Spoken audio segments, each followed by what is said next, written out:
Good morning, good afternoon, and good evening to all the people out there. Good to see you all again in this video. Today, we are going to see on some few topics. First one is how to create an AWS account, the concept behind regions and availability zones, how to set up a monitoring for our AWS account. Suppose you have started your AWS account, and if that pricing goes above your threshold limit, you will get notified. Let me deep dive into how to create an AWS account. First, go to Google and type AWS Management Console. Click on that first link.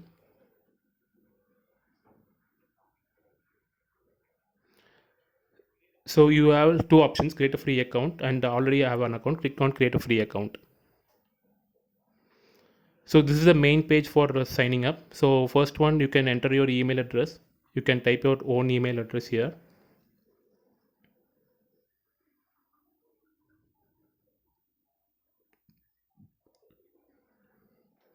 Second one, you can use your own password. Your password should match all these requirements.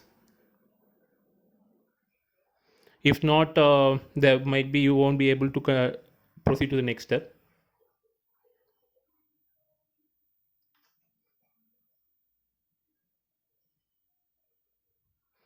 So this is an own. You can use your own AWS account name here.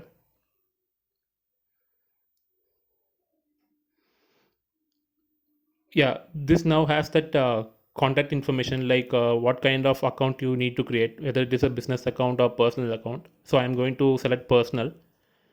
I'm going to give my full name. Whatever name suits for you, you can give it over here. Your phone number. Make sure you enter your country code here. Your country. Your address.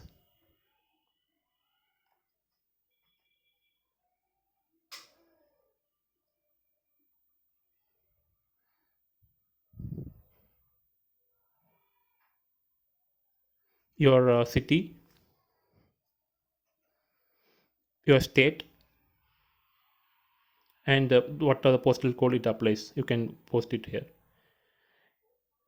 And click on that I have read agree and click on continue. So once you finish this step, you will get that billing information, like you need to give your credit card or debit card number and your expiration date of that and the card holder's name and the CVV. So once you have given it, you can click on verify and continue. So you will get a page like this where you have inputted your details. Once you click on proceed, you will be getting a OTP notification where you have to input your OTP. Here I have created my account, and this is the main and the first page when you create an account. So my account has been created successfully.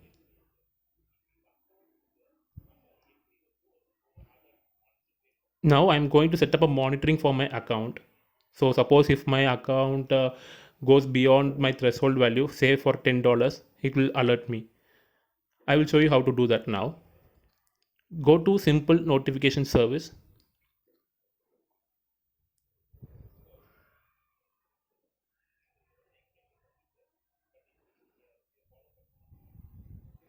Click on that, and so here we have two things. One is topics and another one is subscription. Now we have to create a topic.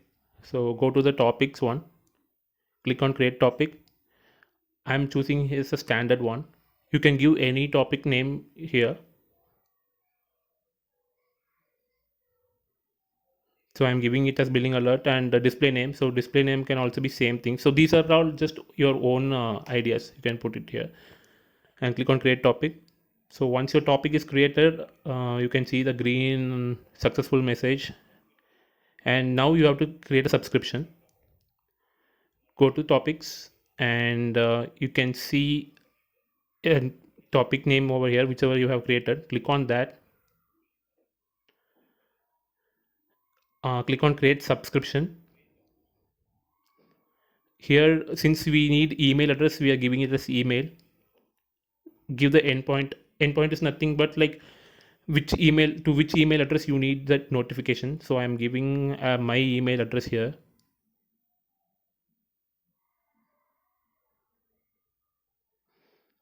and click on create subscription. So you will have a green successful message saying that building alert created successfully. Now just refresh the page, and you can again go to the topics here. If you see now, like you will be seeing pending confirmation here. That means like you need to confirm your subscription page. So go to your email address whichever you have inputted and click on that email. Click on confirm subscription.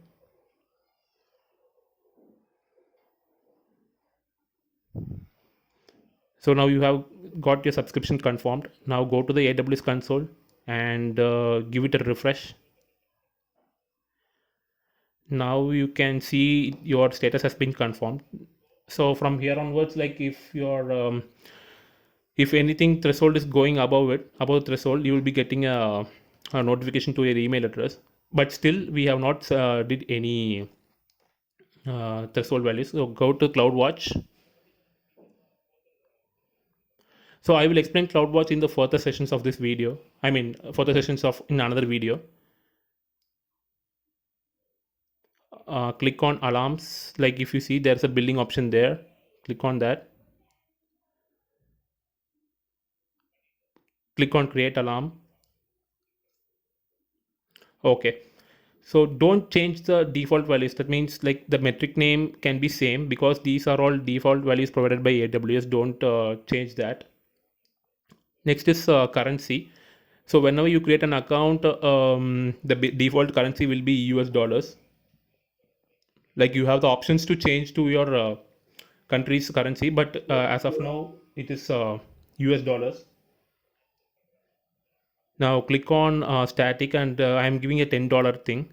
So if my threshold goes above $10, that means my estimated charges goes above $10, I will be getting a notification to my email. Click on next.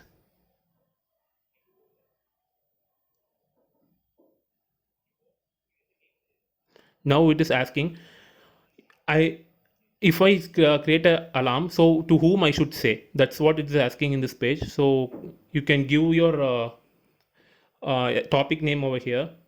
See, I have given my topic name. It will automatically fetch the endpoint email address. See, now you can click on next. Okay, this is just an alarm name. This can be your own alarm name. You can give whatever you need.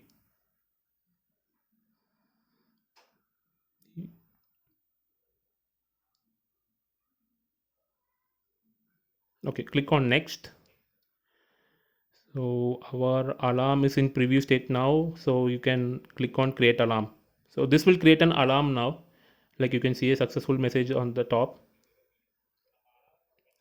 See now the conditions it's showing as like if it goes above $10 within 6 hours of time, I will trigger an alarm. This alarm will notify to through my email ID.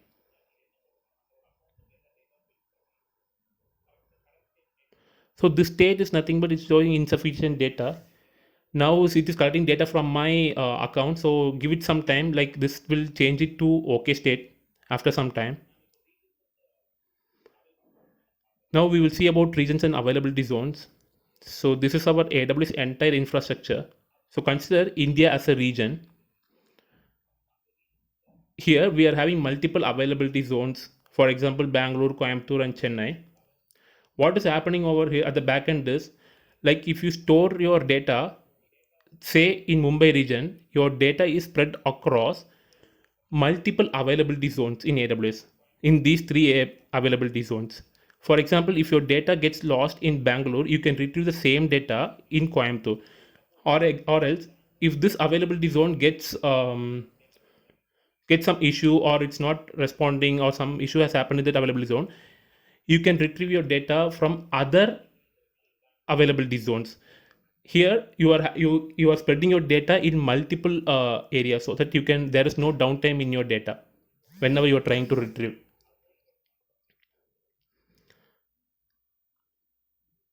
See these arrows. these arrows are nothing. Why I have mentioned these arrows is like your data is in sync with all these availability zones, so there's no delay in your data. So this entire is connected with the AWS infrastructure. I hope this video is useful. Please do support me. Thank you guys.